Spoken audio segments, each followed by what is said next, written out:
جنگ میں بڑے بڑے لوگوں کا اشتعال قابو میں نہیں آتا، بڑے بڑے لوگ اپنی عظمت فراموش کر بیٹھتے ہیں، لیکن رحمت عالم صلی اللہ علیہ وسلم کے اعتدال و توازن کا اندازہ کیجیے کہ میدان جنگ میں ایک کافر کی تلوار حضور پہ اٹھی، اللہ نے اپنے معبود کی حفاظت فرمائی، اس کا وار خطا گیا۔ اب رحمت عالم کی تلوار اٹھی، وہ کافر شمشیر رسالت کی زد میں تھا، اگلے لمحے وہ تلوار کافر کا سر قلم کر سکتی تھی، لیکن رحمت عالم صلی اللہ علیہ وسلم نے اپنی اٹھی ہوئی تلوار کو روک لیا، اپنے پیچھے کھڑے ہوئے اپنی مراد و مدعا فاروق اعظم کو اپنی تلوار دیتے ہوئے فرمایا، عمر تم اس سے نمٹو۔ فاروق اعظم رضی اللہ تعالیٰ عنہ عرض کرتے ہیں، اللہ کے محبوب میں تو اس سے نمٹ لوں گا، لیکن آج میں چاہتا تھا کہ میں نبی کی تلوار کے جوہر نبی کے ہاتھوں سے دیکھوں، آج میں انتظار کر رہا تھا کہ آپ کی تلوار سے کوئی کافر کٹ کے گرے تک پہ، اور اس کی طرف دیکھ کر میں اپنے جذبہ حریت کو جلا بخشوں۔ رحمت عالم صلی اللہ علیہ وسلم اشکبار ہو گئے، فرمایا، عمر تم جانتے نہیں کہ نبی کا قاتل اور نبی کا مقتول دنیا میں سب سے بڑا بدنصیب ہوتا ہے، جو کسی نبی کو شہید کرے وہ بھی دائمی جہنمی، جو کسی پیغمبر کے ہاتھوں سے مارا جائے وہ بھی دائمی جہنمی۔ تو میرے عمر میں انسانوں کو جہنم سے نکالنے آیا ہوں، جہنم میں دھکیلنے تو نہیں آیا۔ میں چاہتا ہوں کہ نہ کوئی ایسا بدنصیب ہو کہ اس کے ہاتھوں سے میں مارا جاؤں، نہ کوئی ایسا بدنصیب ہو کہ وہ میرے ہاتھوں سے مارا جائے۔ اور باب علم دانش، حد نہیں ہو گئی، حد نہیں ہو گئی شفقت اور رحمت کی کہ پوری 23 سالہ عسکری زندگی میں کوئی ایک انسان بھی براہ راست رسول اللہ کی تلوار کو نہیں مارا، کوئی ایک بھی انسان۔ میرے آقا نے اپنے رضاکاروں سے فرمایا، یہ نعرہ بلند کرنے کی اجازت نہیں۔ آج میں ان کے لیے وہی جذبات لایا ہوں جو میرے بھائی کے حضرت یوسف کے جذبات کے کنویں میں ڈالنے والے مہربانوں کے لیے، آج میں بھی ان کے لیے وہی کہتا ہوں جو میرے بھائی یوسف نے کہا، لا تثریب علیکم اليوم، آج تمہیں تمہارے ماضی پر شرمندہ بھی نہیں کیا جائے گا۔ تو تم بھی جاؤ مکہ کی گلیوں میں جا کے، مکہ کے ہر دروازے پہ جا کے میرا پیغام پہنچاؤ، الیوم یوم المرحمہ، آج بدلے اور انتقام کا دن نہیں، آج عبداللہ کا یتیم تمہیں معاف کرنے کے لیے آیا ہے، آج آمنہ کا لال تمہیں دامن رحمت میں چھپانے کے لیے آیا ہے۔ ڈرتے کیوں ہو؟ تم نے اپنے دروازے بند کر لیے ہیں، شہر چھوڑ رہے ہو، تمہارے جسم پر لرزہ طاری ہے، ذرا باہر آ کے دیکھو، آج مکے میں فاتح بن کے آنے والا کوئی مادہ پرست شہنشاہ نہیں، آج فاتح بن کے آنے والا محبوب کبریا ہے۔ وہ انتقام کے جذبات نہیں لایا، افو درگزر کے جذبات لایا ہے۔ رسول اکرم صلی اللہ علیہ وسلم نے اپنے غلاموں سے فرمایا، جا کے بچوں سے کہہ دو ڈرنے کی ضرورت نہیں، محمد عربی تمہیں یتیم بنانے نہیں آیا، جا کے بیٹیوں سے کہہ دو میری بیٹیوں ڈرو نہیں، تمہاری آبرو پہ کوئی شمخون نہیں مارے گا، جا کے ماؤں سے کہہ دو تمہاری مانتا نہیں لوٹی جائے گی، جا کے بہنوں سے کہہ دو تمہارے سروں سے دوپٹے نہیں اتارے جائیں گے۔ رحمت عالم صلی اللہ علیہ وسلم دختر انسانیت کے سر سے دوپٹے اتارنے نہیں آیا، اترتے ہوئے دوپٹوں کو سنبھالنے کے لیے آیا ہے۔ کیوں کوہاٹ کے روشن ضمیروں، رسول اللہ صلی اللہ علیہ وسلم کے انقلاب نے دختر انسانی کے سر سے دوپٹے اتارے ہیں کہ اترتے ہوئے دوپٹوں کو سنبھالا ہے؟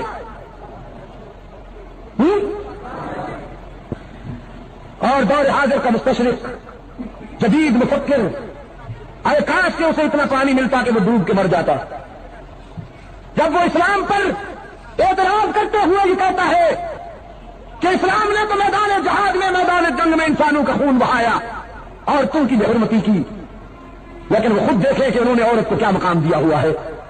مغربی سوسائٹی کی عورت کھلونا بن کے رہ گئی ہے، اس کو عورت کہتے ہوئے بھی حیا آتی ہے، لیکن رحمت للعالمین صلی اللہ علیہ وسلم کے انقلاب نے عورت کو یہ مقام عطا فرمایا۔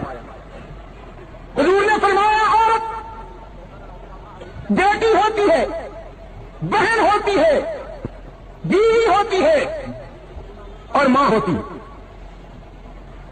ڈانسر نہیں ہوتی، اور جب ڈانسر بن جاتی ہے تو وہ عورت نہیں رہتی، پھر غلاظت کا مجسمہ ہو جاتی ہے، پھر وہ بدبو کا ٹینک ہوتی ہے، دنیا کی بدترین شے بن جاتی ہے۔ یہ چار مقدس رشتے ہیں عورت کی فطرت میں، بیٹی، بہن، بیوی اور ماں،